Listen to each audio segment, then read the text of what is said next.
తరఫున శాసనసభ్యునిగా శుభాకాంక్షలు తెలుపుతున్నాను. మీ వడ్డే ఓవన్న గారి విగ్రహావిష్కరణ.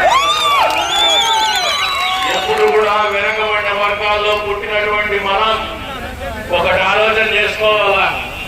మనకు ఆలోచన తక్కువ, ఆవేశం ఎక్కువ. అక్కడే వెనకబడతాం మనం. ఆవేశం తగ్గించుకొని బాగా ఆలోచించడం మొదలు పెట్టమని చెప్పేసి మిమ్మల్ని అందరినీ కూడా కోరుతా ఉన్నాను. 20 ఏళ్ళుగా రాజకీయాల్లో ఉన్నా, అది కూడా అత్యంత క్లిష్టమైనటువంటి ఈ నియోజకవర్గంలో రాజకీయాల్లో ఉన్నా, ఎక్కడ మనల్ని తొక్కేస్తాను బాగా అర్థమైనటువంటి వ్యక్తిగా మీ ముందుకు వచ్చి చెప్తున్నాను.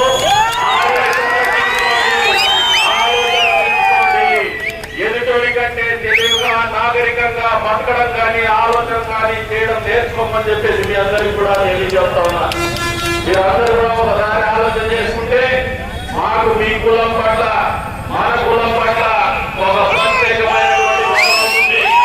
ఎందుకు ఈ మాట చెప్తున్నానంటే, తెలుగుదేశం పార్టీ జెండాని ఏ వాడు పారేసినా కూడా లేనటువంటి పరిస్థితిని అందుకే చెప్తున్నాను. మీ రుణం తీర్చుకోలేనటువంటి పరిస్థితుల్లో వ్యక్తిగతంగా నేను కావచ్చు, కదిరి నియోజకవర్గంలో తెలుగుదేశం పార్టీ కావచ్చు, ఎప్పుడు కూడా రుణపడి ఉందని చెప్పేసి కూడా మీకు ఈ సందర్భంగా తెలియజేస్తా ఉన్నాను. మీరు ఈ రోజున విగ్రహావిష్కరణ సందర్భంగా ఆలోచన చేయాల్సినటువంటి అంశాలు కొన్ని ఉన్నాయి. ఒక విగ్రహం అంటే ఒక రాయి కాదు. ఇది ఒక ఆదర్శం, ఒక స్ఫూర్తి, ఒక సంకల్పం, సమాజం పట్ల ఉన్నటువంటి వారికి ఉన్నటువంటి నాయకత్వ లక్షణం అనేది నిలువెత్తు రూపంగానే విగ్రహం ఉంటుంది. అదే అంటే ఓవన రూపంలో మన ముందు చెప్పేసి మీకు ఈ సందర్భంగా తెలియజేస్తా ఉన్నాను. మీరందరూ కూడా ఆలోచన చేసుకోండి. దాదాపుగా మొదటిగా మీ అందరికీ కూడా నేను క్షమాపణలు చెప్పాలా.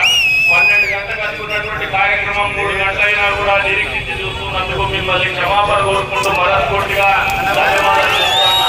అంతేకాకుండా మన సమాజంలో ఉన్నటువంటి బస్టాండ్ నుంచి పోతున్నటువంటి వాహనదారులకు కావచ్చు, పోలీస్ సిబ్బందికి కావచ్చు, ఈ వేదిక మీద నుంచి క్షమాపణలు తెలుపుతున్నాము. తెలియజేస్తా ఉన్నాను. ఇలాగ సోదర సమాడు దాదా గంగ గారు చెప్పినారు కమ్యూనిటీ హాల్ గురించి. మనకు ఆలోచన చేసేయడంలోనే వెనుకబాటుతనం కాదు, ఆలోచన చేయడం అడుగుకోవడంలో కూడా వెనుకబాటుతనం ఉంది, ఆచరణలో పెట్టడం కూడా వెనుకబాటుతనం ఉంది. గతంలో మన ప్రభుత్వంలో ఉన్నప్పుడు వచ్చి నాకు ఒక 10 సెంట్లు స్థలం ఇప్పించండి కమ్యూనిటీ హాల్ కట్టించేయని చెప్పేసి అడిగినాడు. ఏమే అడుగుకునే దాంట్లో కూడా వెనుకబాటుతనం ఉంది. మన అక్కయ్య అయితే ఎక్కువ స్థలం కావాలని పట్టాడిస్తాం. వాస్తవంగా కదా, మీకు కూడా చెప్తున్నా, ఇద్దరు మా సోదరులకు కూడా చెప్తున్నారు కదా, పైన వెనుకబడ్డ కులాలు ఉన్నాయి. ఎక్కడ కూడా మనం ఎవరికంటే తక్కువ కాదు, ఎవరికంటే కూడా ఏ మాత్రం తీసుకోము. మన గుర్తింపుగా ఇంత పెద్ద సంఖ్యలో ఉన్నటువంటి వడ్డేళ్లకు బ్రహ్మాండమైనటువంటి కమ్యూనిటీ హాల్ అవసరమో అది పూర్తి చేసి అందిస్తామని చెప్పేసి మాట్లాడినాడు సోదరుడు. ఆయన ఎమ్మెల్యేగా ఉన్నట్లే అని చెప్పేసి, నేను ఎమ్మెల్యే పదవి ఎప్పుడు కూడా పదవిలో ఉన్నాను లేదని నా మైండ్ లో ఎప్పుడు ఉండదు. నేను ఎప్పుడు ప్రజల్లో ఉండాలనుకుంటా. కానీ ఎమ్మెల్యేగా లేదా నాకేమన్నా పెరిగినాయంటే బాధ్యతలు పెరిగి ఉండొచ్చు సమాజం పట్ల. ఎందుకంటే ప్రతిపక్షంలో ఉన్నప్పుడు పోరాడతాం, ప్రతిపక్షంలో ఉన్నప్పుడు ప్రజల తరఫున ప్రశ్నిస్తాం, వాళ్ళ బాధలను గొంతై వినిపిస్తాం. అధికారంలోకి వచ్చిన తర్వాత అదే ప్రశ్నలకు సమాధానం చెప్తాం, అదే ప్రశ్నలకు పరిష్కారం చూపిస్తాం, అదే సమస్యలకు పరిష్కారం చూపించే దిశగా అడుగులు వేస్తాం. ముందే నాకు తెలిసిందేటువంటి రాజకీయం కానీ ఈ పదవి అనేది ఏ మాత్రం కూడా పెద్దదో చిన్నదో కాదని చెప్పి సందర్భంగా తెలియజేస్తా ఉన్నారు. మనసులో ఉన్న రోజులు కూడా ప్రజాసేవకే పనిచేస్తామని చెప్పి సందర్భంగా తెలియజేస్తా ఉన్నారు. మీరు ఆయన మనసులో ఎప్పుడు నాకైతే తెలియదు, కానీ నేను 2 సంవత్సరాల కాలం పెట్టుకున్నా. ఈ నియోజకవర్గాన్ని అన్ని రంగాల్లో కూడా అభివృద్ధి చేయాలని పట్టుదలతో ఉన్నా. అందులో భాగంగా ఈ కమ్యూనిటీ అనేది చాలా చిన్న సమస్య అనే ఆలోచనతో నేను ఉన్నాను. ఖచ్చితంగా ఈ 2 సంవత్సరాలు అదే పెద్ద సమస్యగా ఉండదు, పరిష్కారంగా మీ ముందుకి మీకు అందుబాటులోకి వస్తుందని చెప్పేసి కూడా ఈ వేదిక మీద నుంచి అందరికీ కూడా తెలియజేస్తా ఉన్నారు. ఈ రోజు సోదరుడు అనిలప్ప గారు చెప్పినారు, బ్రహ్మాండంగా తెలుగుదేశం పార్టీ వడ్డేళ్లకు అవకాశం ఇవ్వాలని ప్రయత్నం చేసినాం. మీరే నాయకత్వ లక్షణాలు మునిగిపుచ్చుకోవడంలో వెనకబడుతున్నారనేది నా ఆలోచన.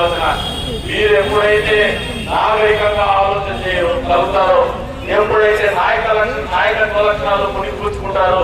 మీరు అందరూ కూడా ఈ సమాజంలో ప్రత్యేకమైనటువంటి గుర్తింపు మీ కులానికి చేయగలిగిన వాళ్ళు అవుతారని చెప్పేసి కూడా ఈ సందర్భంగా తెలియజేస్తున్నారు. ఆ దిశగా ఆలోచన చేయండి, ఆ దిశగా మీ బిడ్డల్ని కూడా అడుగుయించండి అని చెప్పేసి కూడా ఈ సందర్భంగా మీకు తెలియజేస్తున్నారు. మీరు కోరినట్టు ఈ నియోజకవర్గంలో ఈ ప్రభుత్వంలో మీరు చేయాల్సినటువంటి కూడా జిల్లా అధ్యక్షులు అడిగిన దాంట్లో మా వంతు సహాయ సహకారాలు ఎప్పుడు కూడా ఉంటాయి. అది రాజకీయంగా కావచ్చు, ఈ ఆందోళన పోరాటంలో కావచ్చు, మీ ఉపాధి అవకాశాల్లో భార్యల గురించి కావచ్చు. అందుకు మించి ఈ నియోజకవర్గంలో ఎప్పుడు కూడా వడ్డెర్ల గురించి మా ఆలోచన తెలుగుదేశం పార్టీలో కావచ్చు, ఈ నియోజకవర్గంలో తెలుగుదేశం పార్టీకి ఇన్ఛార్జిగా కావచ్చు, స్థానిక ఎమ్మెల్యేగా కావచ్చు, వడ్డెర్లు అనే వాళ్ళు ఉంటేనే తెలుగుదేశం పార్టీ ఉంది అని గౌరవం మా మనసులోనే కాదు, ఈ సమాజంలో కూడా అత్యున్నతమైనటువంటి స్థానంలోనే గతంలో కూడా ఉంది, వర్తమానంలో ఉంది, భవిష్యత్తులో కూడా ఉంటుందనేది కూడా వాస్తవం. తెలుగుదేశం పార్టీ అనేది పడుగు బలహీన వర్గాల పార్టీ, మన కోసం పుట్టినటువంటి పార్టీ. ఏ ఒంటరి కులస్తులైన మామూలు ఎవరైనా అడిగితే చెప్తున్నారు, మీ కులం వాడు ఆ పక్క నిలబడినా మీరు మాకు గెలిపి మాకు ఓట్లేసి మమ్మల్ని ఎమ్మెల్యే చేసినటువంటి అంటే తెలుగుదేశం పార్టీకి ఎవరు ఇచ్చిపెట్టిపోయినా వడ్డలు ఇచ్చిపెట్టి పోలేదనేది వాస్తవం. అందుకే రుణపడున్నాం. నేను కానీ ఈ పార్టీ కానీ ఈ నియోజకవర్గాన్ని అన్ని రంగాల్లో కూడా అభివృద్ధి చేయాలని పట్టుదలతో ఉన్నారు. అందులో భాగంగా ఈ కమ్యూనిటీ అనేది చాలా చిన్న సమస్య అనే ఆలోచనతో నేను ఉన్నాను. ఖచ్చితంగా ఈ 2 సంవత్సరాలు అదే పెద్ద సమస్యగా ఉండదు, పరిష్కారంగా మీ ముందుకి మీకు అందుబాటులోకి వస్తుందని చెప్పేసి కూడా ఈ వేదిక మీద నుంచి అందరికీ కూడా తెలియజేస్తా ఉన్నారు. ఈ రోజు సోదరుడు అంజనప్ప గారు చెప్పినారు, బ్రహ్మాండంగా తెలుగుదేశం పార్టీ వడ్డర్లకు అవకాశం ఇవ్వాలని ప్రయత్నం చేసినాం. మీరే నాయకత్వ లక్షణాలు మునిగిపుచ్చుకోవడంలో ఎగరపడుతున్నారనేది నా ఆలోచన. మీరు ఎప్పుడైతే నాగరికంగా ఆలోచన చేయగలుగుతారో, ఎప్పుడైతే నాయకత్వ లక్షణాలు మునిగిపుచ్చుకుంటారో, మీరు అందరూ కూడా ఈ సమాజంలో ప్రత్యేకమైనటువంటి గుర్తింపు మీ కులానికి చేయగలిగిన వాళ్ళు అవుతారని చెప్పేసి కూడా ఈ సందర్భంగా తెలియజేస్తున్నారు. ఆ దిశగా ఆలోచన చేయండి, ఆ దిశగా మీ బిడ్డల్ని కూడా అడుగుయించండి అని చెప్పేసి కూడా ఈ సందర్భంగా మీకు తెలియజేస్తున్నారు. మీరు కోరినట్టు ఈ నియోజకవర్గంలో ఈ ప్రభుత్వంలో మీరు చేయాల్సినటువంటి కూడా జిల్లా అధ్యక్షులు అడిగిన దాంట్లో మా వంతు సహాయ సహకారాలు ఎప్పుడు కూడా ఉంటాయి. అది రాజకీయంగా కావచ్చు, ఈ ఆందోళన పోరాటంలో కావచ్చు, మీ ఉపాధి అవకాశాల్లో భార్యల గురించి కావచ్చు. అందుకు మించి ఈ నియోజకవర్గంలో ఎప్పుడు కూడా వడ్డెర్ల గురించి మా ఆలోచన తెలుగుదేశం పార్టీలో కావచ్చు, ఈ నియోజకవర్గంలో తెలుగుదేశం పార్టీకి ఇన్ఛార్జిగా కావచ్చు, స్థానిక ఎమ్మెల్యేగా కావచ్చు, వడ్డెర్లు అనే వాళ్ళు ఉంటేనే తెలుగుదేశం పార్టీ ఉంది అని గౌరవం మా మనసులోనే కాదు, ఈ సమాజంలో కూడా అత్యున్నతమైనటువంటి స్థానంలోనే గతంలో కూడా ఉంది, వర్తమానంలో ఉంది, భవిష్యత్తులో కూడా ఉంటుందనేది కూడా వాస్తవం. తెలుగుదేశం పార్టీ అనేది పడుగు బలహీన వర్గాల పార్టీ, మన కోసం పుట్టినటువంటి పార్టీ. ఏ ఒంటరి కులస్తులైన మామూలు ఎవరైనా అడిగితే చెప్తున్నారు, మీ కులం వాడు ఆ పక్క నిలబడినా మీరు మాకు గెలిపి మాకు ఓట్లేసి మమ్మల్ని ఎమ్మెల్యే చేసినటువంటి అంటే తెలుగుదేశం పార్టీకి ఎవరు ఇచ్చిపెట్టిపోయినా వడ్డలు ఇచ్చిపెట్టి పోలేదనేది వాస్తవం. అందుకే రుణపడున్నాం. నేను కానీ ఈ పార్టీ కానీ నియోజకవర్గంలోని మీ ముందుకు తలవచ్చుకొని సవినయంగా తెలియజేస్తా ఉన్నాను. ఈ రుణాన్ని తీర్చుకునేటువంటి కార్యం ఏదైనా కూడా మీరు అడిగిన వెంటనే జరిగి తీరుతుంది నియోజకవర్గంలో చెప్పేసి మీరు గడిచిన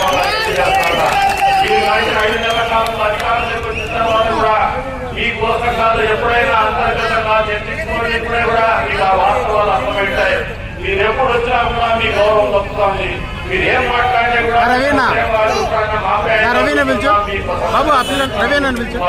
అంతకంటే ఎక్కువగా రావాలని చెప్పేసి ఆశపడుతున్నటువంటి వాళ్ళు ముందు వరుసలో తెలుగుదేశం పార్టీ ఈ నియోజకవర్గంలో కందికుంటున్న సార్ చెప్పేసి కూడా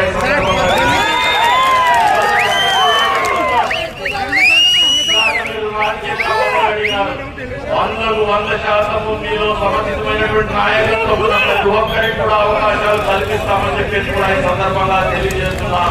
అంతేకాకుండా కమ్యూనిటీ హాల్ గురించి అడిగినారు, అది కూడా పూర్తి చేయబోతున్నామని చెప్పేసి కూడా ఈ సందర్భంగా తెలియజేస్తున్నాం. రిజర్వేషన్ నన్ను అడగద్దని జిల్లా అధ్యక్షుడు అడగండి, మన జిల్లా అధ్యక్షుడు అడగండి. ఆ వద్దుగా మీరు పార్టీ ఎప్పుడు కూడా మీకు సహాయ సహకారాలు అందించడానికి సిద్ధంగా ఉంటుంది. వెనుకబడిన వర్గాల వారికి ఏ మాత్రం మంచి జరిగే అవకాశం ఉన్నా కూడా తెలుగుదేశం పార్టీ అధినాయకత్వం చంద్రబాబు నాయుడు గారి రూపంలో కావచ్చు, అదే రకంగా భవిష్యత్తు నాయకత్వం నారా లోకేష్ బాబు గారి రూపంలో కావచ్చు, ఎప్పుడు కూడా అడుగు బలహీన వర్గాలకు వెనుకబడిన వర్గాలకు అండదండగానే ఉంటూ వస్తుందనేది వాస్తవం. మీరు అందరూ బాగా నమ్మమని చెప్పేసి కూడా ఈ సందర్భంగా తెలియజేస్తున్నాం.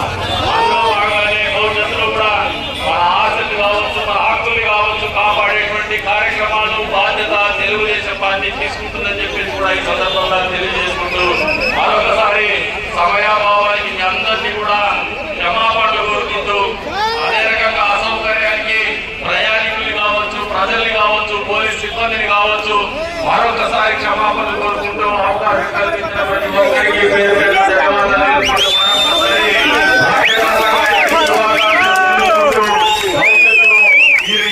ధన్యవాదాలు చూసినప్పుడల్లా పోరాట స్ఫూర్తి ఆలోచించాలని చెప్పేసి కూడా కోరుకుంటూ, అదే మనం ఆయన ఇచ్చేటువంటి కరణివ్వాలని చెప్పేసి కూడా ఈ సందర్భంగా తెలియజేసుకుంటాం. పేరు పేరున ధన్యవాదాలు తెలుపుకుంటూ సెలవు తీసుకుంటున్నాను.